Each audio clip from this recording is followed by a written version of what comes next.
Hello everyone, आप सभी का जीके क्लासेज में हार्दिक स्वागत है। आज पढ़ेंगे हम जीके के मोस्ट इम्पोर्टेंट 25 क्वेश्चंस। चलिए शुरू करते हैं। पहला क्वेश्चन है, महाराणा प्रताप का जन्म निम्नलिखित में से किस दुर्ग में हुआ? रायदुर्ग, कुंभलगढ़ का किला, उदयगिरी का किला, वारंगल का किला। इसका जो राइट आंसर है वो है ऑप्शन बी, कुंभलगढ़ का किला। महाराणा प्रताप का जन्म राजस्थान के कुंभलगढ़ के किले में हुआ था। कब हुआ था? 9 मई 1540 को। 9 मई 1540 को इनका जन्म होता है। हिंदू पंचांग के अनुसार इस दिन जेठ माह के शुक्ल पक्ष की तृतीया तिथि थी। इसी कारण राजस्थान में इनका जन्मदिन मनाया जाता है जेठ माह की तृतीया तिथि को। और इनके बचपन का नाम था कीका। तो ये क्वेश्चन आपको ये फैक्ट याद रखने हैं कि महाराणा प्रताप का जन्म 9 मई 1540 को कहाँ पर हुआ? राजस्थान के कुंभलगढ़ में हुआ। अगर हम हिंदू पंचांग के अनुसार देखें तो इनका जन्म होता है जेठ माह के शुक्ल पक्ष की तृतीया तिथि को, और इसी दिन इनका जन्मदिन मनाया जाता है राजस्थान में। नेक्स्ट क्वेश्चन है, स्वराज्य मेरा जन्म सिद्ध अधिकार है, मैं इसे लेकर रहूंगा, यह बाल गंगाधर तिलक ने कहाँ कहा था? पुणे जेल में, यरवदा जेल में, मांडले जेल में, न्यायालय में। ये कहा था न्यायालय में। न्यायालय में कहा था बाल गंगाधर तिलक ने कि स्वराज्य जो है वो मेरा जन्म सिद्ध अधिकार है, ये मुझे जन्म से मिला अधिकार है और इसे तो मैं लेकर ही रहूंगा। ऐसा कहने के बाद ही उन्हें 7 वर्ष के लिए मांडले जेल भेज दिया गया था। जो बाल गंगाधर तिलक हैं वो एक गरम दल के नेता थे और इन्होंने ही सबसे पहले 1895 में संविधान सभा की मांग की थी। नेक्स्ट क्वेश्चन है, सुमेल का युद्ध कब हुआ? 1542, 1544, 1552, 1558। सुमेल का जो युद्ध है वो होता है 1544 में। नेक्स्ट क्वेश्चन है, आगरा शहर की स्थापना किसने की थी? सिकंदर लोदी, इब्राहिम लोदी, बहलोल लोदी, दौलत खां लोदी। ये की थी सिकंदर लोदी ने। 1504 में सिकंदर लोदी ने आगरा शहर की स्थापना की थी और 1506 में इन्होंने इसे अपनी राजधानी बनाया था। इसके बाद 1526 से लेकर 1658 तक जो आगरा है वो मुगलों के साम्राज्य का एक महत्वपूर्ण केंद्र था, उनकी राजधानी रही थी। लोदी वंश की स्थापना बहलोल लोदी ने की थी। लोदी वंश का जो अंतिम शासक था वो था इब्राहिम लोदी, जो कि दिल्ली सल्तनत का पहला शासक था जो कि युद्ध स्थल में मारा गया था। पानीपत का पहला युद्ध होता है किसके साथ? 21 अप्रैल 1526 को बाबर और इब्राहिम लोदी के बीच, जिसमें क्या है, इब्राहिम लोदी की हार होती है और बाबर की जीत होती है। और इसी युद्ध से को जीतने के बाद भारत में मुगल साम्राज्य की नींव पड़ती है।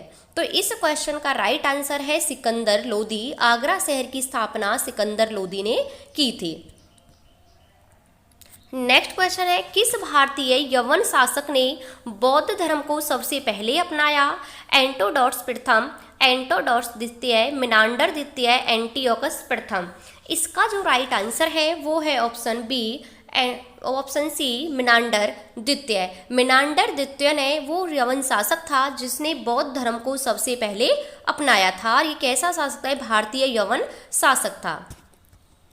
नेक्स्ट क्वेश्चन है, विश्व की पहली नहर सौर परियोजना कहाँ स्थापित की गई? गुजरात, राजस्थान, महाराष्ट्र, तमिलनाडु। ये की गई भारत के गुजरात राज्य में। कौन सी नदी पर? नर्मदा नदी पर। नर्मदा नदी पर स्थापित की गई पहली परियोजना है जिसे कि विश्व की पहली सौर परियोजना कहते हैं। नदी पूछा जाए तो नर्मदा नदी पर है और स्टेट पूछा जाए तो गुजरात में है। ये कि विश्व की पहली नहर सौर परियोजना है। नेक्स्ट क्वेश्चन है, राष्ट्रीय गणित दिवस कब मनाया जाता है? 22 दिसंबर, 22 सितंबर, 25 दिसंबर, 21 जून। ये मनाया जाता है 22 दिसंबर को। 22 दिसंबर को श्रीवास्तव रामानुजाचार्य की जन्म दिवस के उपलक्ष्य में राष्ट्रीय गणित दिवस मनाया जाता है। नेक्स्ट क्वेश्चन है, संसद का अभिन्न अंग है? राष्ट्रपति, लोकसभा, राज्यसभा, उपरोक्त सभी। इसका जो राइट आंसर है वो है उपरोक्त सभी। क्योंकि जो संसद है उसके 3 अभिन्न अंग होते हैं जिसमें होता है राष्ट्रपति, लोकसभा और राज्यसभा। ये क्या है? ये सभी संसद के अभिन्न अंग हैं। नेक्स्ट क्वेश्चन है, G8 में सबसे बाद में आने वाला देश है फ्रांस, इटली, रूस, जापान। ये है रूस। जो G8 में क्या है जो सबसे बाद में आया वो कौन था? वो था रूस, जो कि 1997 में G8 में शामिल हुआ। जो G8 है ये विकसित देशों का समूह है। इसकी स्थापना 1975 में सबसे पहले फ्रांस ने की थी। जब इसकी स्थापना हुई थी फ्रांस में 1975 में, तब इसमें 6 देश थे, इसीलिए इसे G6 के नाम से जाना जाता था। कौन से 6 देश थे? उसमें था फ्रांस, पश्चिमी जर्मनी, इटली, जापान, ब्रिटेन और USA। ये इसमें 6 देश थे जब इसकी स्थापना हुई थी। कई बार पूछा जाता है कि G8 के संस्थापक देश कौन कौन से थे, तो 6 थे, फ्रांस, पश्चिमी जर्मनी और इटली, जापान, ब्रिटेन और USA। उसके एक साल बाद 1977 में कौन शामिल हो गया? 1977 में इसमें कनाडा शामिल हो गया। अब ये हो गया G7।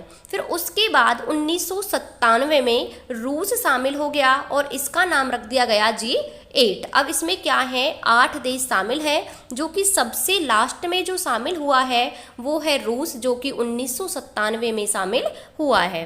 तो इस क्वेश्चन का राइट आंसर होगा रूस। नेक्स्ट क्वेश्चन है, TIFR का संस्थापक निदेशक कौन था? SS Bhatnagar, HJ Bhabha, Vikram Sarabhai, MN Saha. इसका जो राइट आंसर है ये है ऑप्शन बी। 1945 में HJ भाभा ने TIFR की स्थापना की और इन्हें ही पहला निदेशक बनाया गया। TIFR Tata institute fundamental research की स्थापना किसने की थी? HJ भाभा ने। और कब की थी? 1945 में, और ये ही इसके पहले निदेशक बने थे। नेक्स्ट क्वेश्चन है, निम्नलिखित में से कौन सा कार्बोरेटर का कार्य है? इंजन को ठंडा रखता है, इंजन को नियंत्रित रखता है, यह प्रत्यावर्ती धारा को निम्न वोल्टेज में परिवर्तित करता है, यह पेट्रोल में हवा को मिश्रित करके ठंडी भाप प्रदान करता है। तो इसका जो राइट आंसर होगा वो होगा ऑप्शन डी। जो कार्बोरेटर होता है यह पेट्रोल में जो हवा को मिश्रित करके ठंडी भाप प्रदान करने का कार्य करता है। नेक्स्ट क्वेश्चन है, जनन क्षमता में कमी होती है विटामिन ए के कारण, विटामिन बी के कारण, विटामिन के कारण, विटामिन ई के कारण। जनन क्षमता में जो कमी होती है वो होती है विटामिन ई के कारण। विटामिन बी और सी पानी में घुलनशील होती हैं, बाकी सारी होती हैं वो वसा में घुलनशील होती हैं। कई बार पूछा जाता है कि कौन सी विटामिन हैं जो कि पानी में घुलनशील होती हैं, तो बी और सी पानी में घुलनशील हैं, बाकी ए, डी, के, ई ये किसमें हैं? ये वसा में घुलनशील होती हैं। विटामिन ए के कारण हमें रतौंधी नामक रोग होता है, विटामिन बी के कारण बेरी बेरी रोग विटामिन बी के कारण होता है। नेक्स्ट क्वेश्चन है, जब भारत और रूस के बीच मैत्री और सहयोग की संधि पर हस्ताक्षर किए गए तब रूस के नेता कौन थे? निकिता खुश्रेव, लियोनिड ब्रेजनेव, मिखाइल गोर्बाचेव, इनमें से कोई नहीं। तब थे लियोनिड ब्रेजनेव। 1971 में भारत और रूस के बीच मैत्री और सहयोग की संधि पर हस्ताक्षर होते हैं। कब? 1971 में। तो रूस की तरफ से जो नेता थे वो थे लियोनिड ब्रेजनेव और भारत की तरफ से थी उस टाइम की प्रधानमंत्री श्रीमती इंदिरा गांधी। तो ये जो समझौता है ये दोनों के बीच होता है, भारत की प्रधानमंत्री श्रीमती इंदिरा गांधी और रूस के जो प्रधानमंत्री थे, जो नेता थे लियोनिड ब्रेजनेव, इनके बीच ये समझौता होता है 1971 में, जिसे मैत्री और सहयोग का समझौता कहा जाता है। नेक्स्ट क्वेश्चन है, द स्टेट ऑफ नेशन पुस्तक के लेखक कौन है? विनोद मेहता, कुलदीप नैयर, मार्क टॉमी, फली एस नरीमन। इसका जो राइट आंसर है ये है ऑप्शन डी, फली एस नरीमन। फली S Nariman the state of nation पुस्तक के लेखक हैं। नेक्स्ट क्वेश्चन है, द साइंस ऑफ भरतनाट्यम के लेखक कौन है? यामिनी कृष्णमूर्ति, सरोजा वैद्यनाथ, राजा रेड्डी, गीता चंद्रन। तो इसका जो राइट आंसर है ये है ऑप्शन सी, सरोजा वैद्यनाथ। सरोजा वैद्यनाथ ने लिखी है the science of Bharatanatyam. Next question है, कौन सा अंतरराष्ट्रीय पुरस्कार पत्रकारिता के क्षेत्र में सर्वश्रेष्ठ योगदान के लिए दिया जाता है? बुकर पुरस्कार, पुलित्जर पुरस्कार, कलिंग पुरस्कार, सखरोव पुरस्कार। ये दिया जाता है पुलित्जर पुरस्कार। पुलित्जर पुरस्कार दिया जाता है पत्रकारिता के क्षेत्र में, और ये इसकी शुरुआत हुई थी वो हुई थी 1917 में। 1917 में इसकी शुरुआत होती है और ये दिया जाता है किसके क्षेत्र में? पत्रकारिता के क्षेत्र में। नेक्स्ट क्वेश्चन है, निम्नलिखित में से कौन सा देश यूरोपीय संघ का सदस्य नहीं है? Norway, Sweden, Finland, Lithuania. इसमें नहीं है नार्वे। नार्वे यूरोपीय संघ का सदस्य नहीं है, बाकी स्वीडन, फिनलैंड, लिथुआनिया ये इसके सदस्य हैं। यूरोपीय संघ में कुल 28 सदस्य हैं और सबसे लास्ट में जो शामिल हुआ है वो हुआ है 2013 में। और कौन सा हुआ है? ये हुआ है क्रोएशिया। क्रोएशिया सबसे अंत में क्या है? यूरोपीय संघ में शामिल हुआ है 2013 में। नेक्स्ट क्वेश्चन है, निम्नलिखित में से किस अधिनियम में नियंत्रक महालेखा परीक्षक नामक पद का सुझाव दिया गया? 1909 का अधिनियम, 1919 का अधिनियम, 1935 का अधिनियम, 1947 का अधिनियम। ये दिया गया था 1919 के अधिनियम में। नेक्स्ट क्वेश्चन है, विश्व में सबसे बड़ा संविधान किस देश का है? भारत, अमेरिका, रूस, फ्रांस। ये है भारत का। विश्व में सबसे बड़ा जो लिखित संविधान है वो है भारत का संविधान। नेक्स्ट क्वेश्चन है, निम्नलिखित मौलिक अधिकारों में से किसको निवारक नजरबंदी अधिनियम के तहत नियंत्रित किया गया है? धर्म का अधिकार, स्वतंत्रता का अधिकार, समानता का अधिकार, संवैधानिक उपचारों का अधिकार। ये नियंत्रित किया गया है स्वतंत्रता का अधिकार। स्वतंत्रता का अधिकार हमें 19 से 22 आर्टिकल के अंदर दिया गया है और इसी में दिया गया है निवारक नजरबंदी अधिनियम को नियंत्रित करता है स्वतंत्रता का अधिकार। समानता का अधिकार हमें आर्टिकल में दिया गया है 14 से 18। 14 से 18 में हमें समानता का अधिकार है, 19 से 22 में हमें किसका है? वो है हमें स्वतंत्रता का अधिकार। और संवैधानिक उपचारों का अधिकार है आर्टिकल 32 में, यानी कि 32 में। नेक्स्ट क्वेश्चन है, संविधान के उल्लंघन के बाद राष्ट्रपति के विरुद्ध अभियोग के कार्यवाही कहाँ शुरू की जाती है? उच्चतम न्यायालय, राज्यसभा, लोकसभा, संसद के किसी भी सदन में। क्वेश्चन आपसे कह रहा है कि जब राष्ट्रपति है वो संविधान का उल्लंघन करता है तो उस पर महाभियोग या अभियोग चलाया जाता है, तो उसकी कार्यवाही हम कहाँ से शुरू कर सकते हैं? उच्चतम न्यायालय से शुरू होगी या राज्यसभा से होगी, लोकसभा से होगी या फिर संसद के किसी भी सदन से होगी? तो इसका जो राइट आंसर है वो है ऑप्शन डी, संसद के किसी भी सदन से हम इस कार्रवाई को शुरू कर सकते हैं। नेक्स्ट क्वेश्चन है, राष्ट्रपति द्वारा राज्यसभा के सदस्यों के नामांकन का नियम किस देश के संविधान से लिया गया है? Ireland, Canada, America, Germany. ये लिया गया है आयरलैंड से।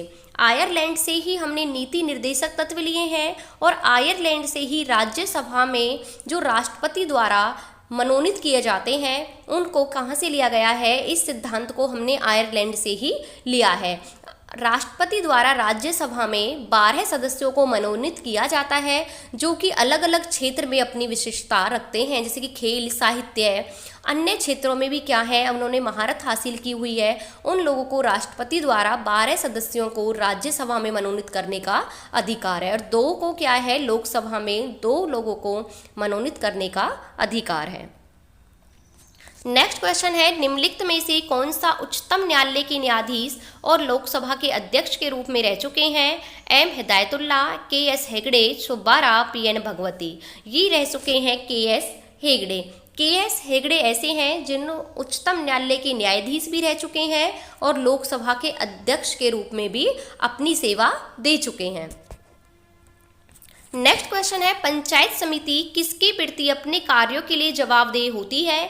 ग्राम पंचायत, जिला परिषदें, जनपद पंचायत, आंचल पंचायत। जो पंचायत समिति होती है वो अपने कार्यों का जवाब किसको देती है, किसके प्रति उत्तरदायी होती है? वो होती है जिला परिषद। जिला परिषद के प्रति पंचायत समिति क्या है? जवाबदेह होती है। आज का लास्ट क्वेश्चन, भारतीय संविधान की कौन सी विशेषता इंग्लैंड से ली गई है? संसदीय प्रणाली, संघीय प्रणाली, मूल अधिकार, मौलिक कर्तव्य। तो इसका आंसर आपको देना है कमेंट बॉक्स में कि भारतीय संविधान की कौन सी विशेषता इंग्लैंड से ली गई है। तो ये क्वेश्चन आपके लिए। तो आज की क्लास को हम यहीं तक रखते हैं। आपको क्लास कैसी लगी कमेंट बॉक्स में कमेंट करके ज़रूर बताना। पढ़ते रहना, आगे बढ़ते रहना। मिलते हैं नेक्स्ट क्लास में। Thank you.